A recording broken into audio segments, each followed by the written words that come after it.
Yo, what's up, everyone? I just really have been thinking about JoJo's as of late. Obviously, tons of stuff has been going around with it, with the new anime being revealed, Part 8 just ending, Part 9 being confirmed, and so many other things. So I just wanted to summarize my thoughts on what I think my approximate ranking of the JoJo parts is, because usually it kind of moves around bit by bit as the years go on. So I'm just going to try and rank them in tiers of what I think they belong in, because the order usually changes. I'm just going to put them in the tiers I think they are at, because usually that doesn't change. So hopefully you enjoy. I'm going to be going from part 1 to part 8, so I'm literally just going to do this in order. So let's start with Phantom Blood. But before we get into the list, just while we're time stopped right now, if you want to make sure to do the YouTube spiel and like, comment, and subscribe, it'd be super appreciated. Now, let's get on to the list. So, Phantom Blood obviously is the most simple part of JoJo's, but I think it has a really strong hero-villain dynamic with Jonathan and Dio. They definitely carry the story for me, and there's a lot of cool stuff that goes along with their relationship, and it really gets me invested in the conflict and the entire story. And I think it's a pretty cool basis, and seeing Dio kind of like ascend to this higher level is really cool. So I would definitely say part 1 is simple and really enjoyable, but it's definitely not one of my favorites. So for me, I'm going to be putting part 1 in C tier. I think it's really enjoyable, but again, there are some middling kind of sections, specifically the, ironically enough, middle section of the story with Tarkus and Bruford. I personally found that very boring, because those enemies were just stronger fodder compared to Dio, who, was fantastic the entire part. So those are my thoughts on Phantom Blood. Now, moving on to Battle Tendency. Whew, what a good part. Oh my god. I absolutely adore Battle Tendency. I love Joseph as a character. I love how inventive he is with his fighting style. And I think the entire concept is just so much more interesting, which is so weird, because Joseph and Cars' dynamic definitely is not as strong as Jonathan and Dio's, but Joseph's personality, kind of bouncing off Cars and the Pillarmen's more stoic, understated personalities, is really fun to see how he almost gets under their skin and forces them to be more aggressive and just kind of lose their comfort, which is so cool, because that's fitting with Joseph's character. He messes with people, makes them think that he's some sort of a joke, and then he just kind of blows them out of the water. It's incredibly fascinating. I love so many characters from part 2. Joseph, Caesar, Lisa, Cars, Wamu, Stroheim. These are all just fantastic characters, and I really enjoy seeing this story. And even though it's so short, I still find it such a ride to go through, all the way through. So for part 2, I'm going to be putting that in A tier. I find it incredibly enjoyable, even though there are some aspects of it that I find rather weak. Like I said, the dynamic between Joseph and Cars, but you know what? Everything else about it I thoroughly enjoyed. Now, we're going to be moving on to Stardust Crusaders. Stardust Crusaders is very conflicting in my opinion. I really enjoy the end half of Stardust Crusaders, with most of the things in Egypt and a lot of the dynamic between Vanilla Ice and Dio. I find it absolutely fantastic, but the one thing that always holds this back is that I believe that many of the beginning fights are really middling and don't really add that much to the story. And another problem I have is I feel like many of the characters do not get the focus that they should. For example, I would say Jotaro, Joseph, and Polnareff definitely get a lot of focus, but there's some characters like Avdol, Kakyoin, and Iggy who kind of get left out. And specifically with Avdol, I feel as though his reintroduction back into the story and then his death really made me feel as though I didn't really care about Avdol, I'm not gonna lie. So, I don't know. Some decisions I felt Araki made with not giving those characters as much focus, I felt was kind of disappointing, but overall, I would say Stardust Crusaders is definitely an enjoyable part, and there are some moments in it that I find so insanely satisfying and gratifying to rewatch again. Like, I just recently rewatched again, because my one friend, he was watching it for the first time, and rewatching the Vanilla Ice and Dio fights, it felt so amazing. Like, it felt like this grand adventure really was coming to its climax, and it was really, really intriguing all the way through, especially with the reveal of Dio's abilities. So with that, Stardust Crusaders is definitely enjoyable, but not one of my favorites, so I would be putting it in C tier. It was a contender for B tier for a while, I'm not gonna lie, but I will try and explain more as to why B tier is B tier and C tier is C tier. Now, Diamond is Unbreakable. Oh my god, I absolutely adore Diamond is Unbreakable. I find almost all the characters incredibly fascinating. Like, obviously there are some that aren't, like the Lock guy and the emo surface guy, you know. Obviously they're not enjoyable, but there are so many fantastic characters. Josuke, Okuyasu, Koichi, Rohan, Yukako.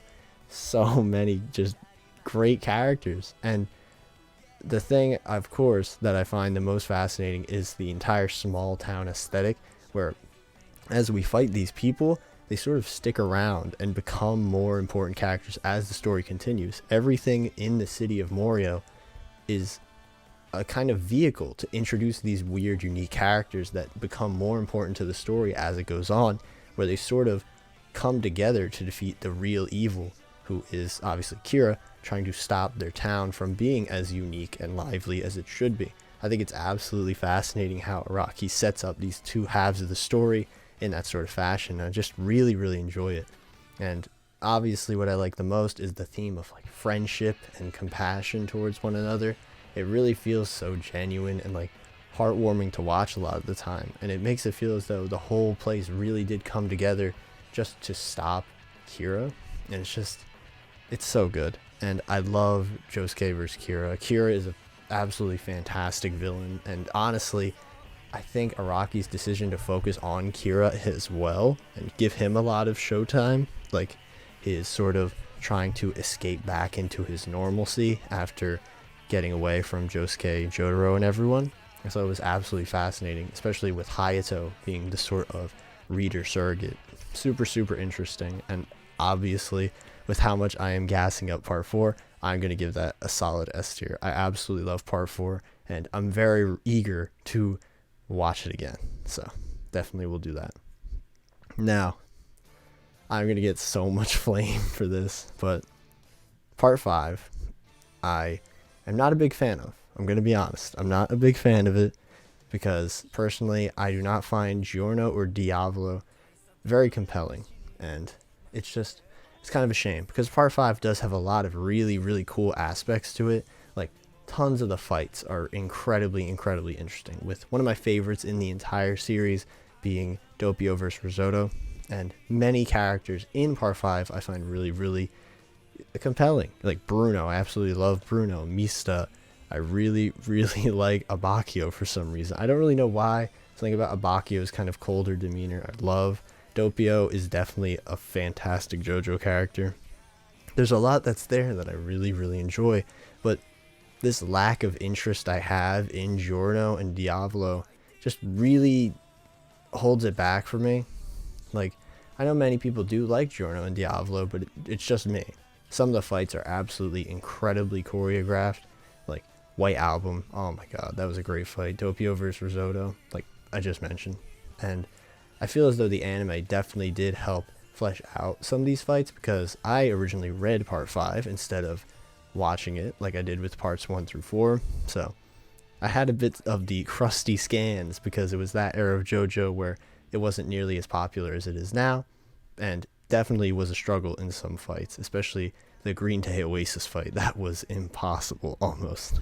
But I do have to say, I really do like a lot of the decisions Araki did put in this part, and after rethinking about it a bit more and realizing there are so many moments in it that I'm genuinely just like in awe of, I'm gonna have to put it in B, because I really did enjoy a lot of aspects of it, but it is really, really held back by my disinterest in Giorno and Diavolo. Now, we're going to move on to Part 6. Obviously, I'm not going to be as spoilery as these parts because many people haven't seen them. So, if you haven't, you don't have to worry about anything. Stone Ocean, I love so many characters from Stone Ocean. Jolene, Foo Fighters, Weather Report, Anasui, character not in the trailer, but the villain of the part, that character, and JoJo. They're just so good. They're so good in this part, and I find the setting really cool. Well, obviously, Florida, we get a lot of beachy, summery kind of aesthetics, which I really enjoy. I really like the summer aesthetic. I love the concept of the prison escape. I think it's really interesting. The fights here really go off the wall. And again, I read this part originally, but I don't know. For me, some of the fights were definitely a bit overwhelming to understand, because this and part 5 definitely started elevating the bizarreness, which obviously it's kind of a procedural raise, you know. But part 6, I just find the characters a lot more compelling than I do in part 5, though part 6 definitely is not on that same tier as battle tendency, because I personally feel as though the briefness of part 2 makes it a lot more approachable. Part 6, I feel like I really have to be in a more definitive mindset to rewatch, which is a bit of a struggle, because I do feel some fights definitely don't hit the mark for me, and many of the villains I kind of have a disinterest towards leading up to the main villain, sort of similar to part 3, where Dio and Vanilla Ice are so fantastic. The main villain of part 6 and some of the other villains are really interesting, but many of them I don't really have that attachment for, which makes it kind of hard to get more invested in the plot. But oh my god, part 6 is a really wild ride, and I love so many of the characters that I am definitely going to have to put it in B tier. Definitely excited to watch it coming up soon. Steel Ball Run. Oh my god, it's just it's so good. It's so good. I love so many characters from this part. Johnny, Gyro, Lucy, Hot Pants, Funny Valentine, Diego Brando, Wakapipo. There are just so many fantastically written characters and so many scenes of drama. It feels as though some of the themes that are discussed are definitely a bit more extreme than what is discussed in the other parts, and personally I feel it's worked really well with the Western aesthetic that Araki was writing for this part. I thought it fit really well with a lot of the characters, and seeing their motivations be further explored in this sort of manner, and having some scenes that genuinely made me almost rather uncomfortable reading it was pretty crazy, I'm not gonna lie.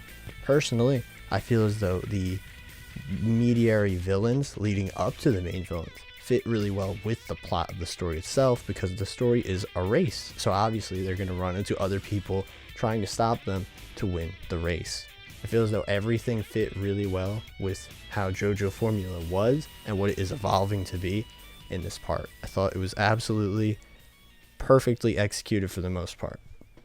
So with that, that's our second S tier. And now we're on JoJolion. We are now at the most current part of JoJo's, and assuming you have seen other videos on my channel, you might have some gist as to what I think of the part. Personally, just to give a brief summarization of my thoughts, I really enjoyed the first half of JoJolion. It reminded me a lot of part 4, and as you can see, I'm a massive fan of part 4, so that really struck a pretty positive chord with me. However, I felt as though the latter half of the story, specifically starting with Urban Gorilla, kind of started falling away from what I liked about JoJolion, and was more so similar to part 3 and part 5, where it just seemed like we were leading up to a big bad who was more shrouded in mystery, with this being the head doctor. Now, don't get me wrong, I really like the concept of the head doctor, but it felt rather unfulfilled in my opinion, and I would prefer if it stayed with the same kind of energy that the earlier section of the part had. Personally, there are tons of great characters, really unique concepts, really cool abilities, and the art is absolutely gorgeous. So there are definitely lots of aspects of part 8 I really enjoy, but personally, I don't know if I could rank it with other people up that high, in my opinion. At this point, I'm probably going to put it in B tier, because there are a lot of aspects I really enjoy about it, but there are just some that I feel doesn't compare to Diamond is Unbreakable, Steel Ball Run, and Battle Tendency. So yeah, with that, those are my thoughts on all the JoJo parts. hopefully you enjoyed my thoughts on this. I know I didn't really go that in depth for a lot of the later ones, just to keep it mostly spoilers free for people that, you know, haven't really experienced them yet since they aren't animated yet. But hopefully you enjoyed my thoughts. I'm curious, where are your rankings of the parts? As I said, these aren't really in order. For example, part 7 could be my favorite part one day, and then part 4 could be it the next week. It's just, it kind of fluctuates, you know what I mean? This is how I'm seeing it at this point. So hopefully you enjoyed. What is your ranking of the parts, and if possible, your favorite JoJo's? That is much harder in my opinion, because again, this fluctuating kind of thing. So hopefully you can answer that in the comments below. And with that, hope you enjoyed the video. Have a good one, and I hope to see you in the future for some part 9 content as well.